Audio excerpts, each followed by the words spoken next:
ইরানের বিরুদ্ধে যে কোনো ধরনের আগ্রাসনের কঠোর জবাব দেওয়ার হুমকি দিয়েছেন দেশটির খাতাম আল আম্বিয়ার সামরিক ঘাঁটির কেন্দ্রীয় সদর দপ্তরের commander general Ali আব্দুল্লাহি।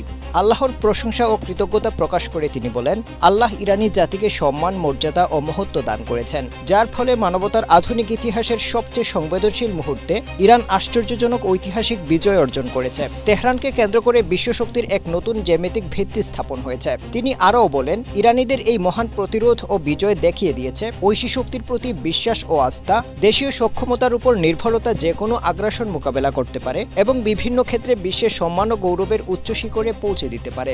General Ali আব্দুল্লাহি বলেন, পারস্য উপসাগর ও হরমুজ প্রণালীর ব্যবস্থাপনার জন্য ইরানের সর্বোচ্চ নেতার পরিকল্পনা ও কৌশলী চূড়ান্ত। স্ট্রবেরি সুপার ডটেড ও ক্লাসিক ভ্যারিয়েন্ট সেন্সেশন জাগুক শিহরণ। শক্তিশালী ইরান প্রতিষ্ঠায় এই অঞ্চলে বিদেশিদের কোনো স্থান নেই। শহীদ নেতাদের মুষ্টিবদ্ধ হাতের কসম খেয়ে ইরানি এই জেনারেল বলেন, ইরানের শক্তিশালী সশস্ত্র বাহিনী বেদনাদায়ক ও ঐতিহাসিক অভিজ্ঞতার পুনরাবৃত্তি হতে দেবে না। তারা শত্রুদের উপর কর্তৃত্ব প্রতিষ্ঠা করবে।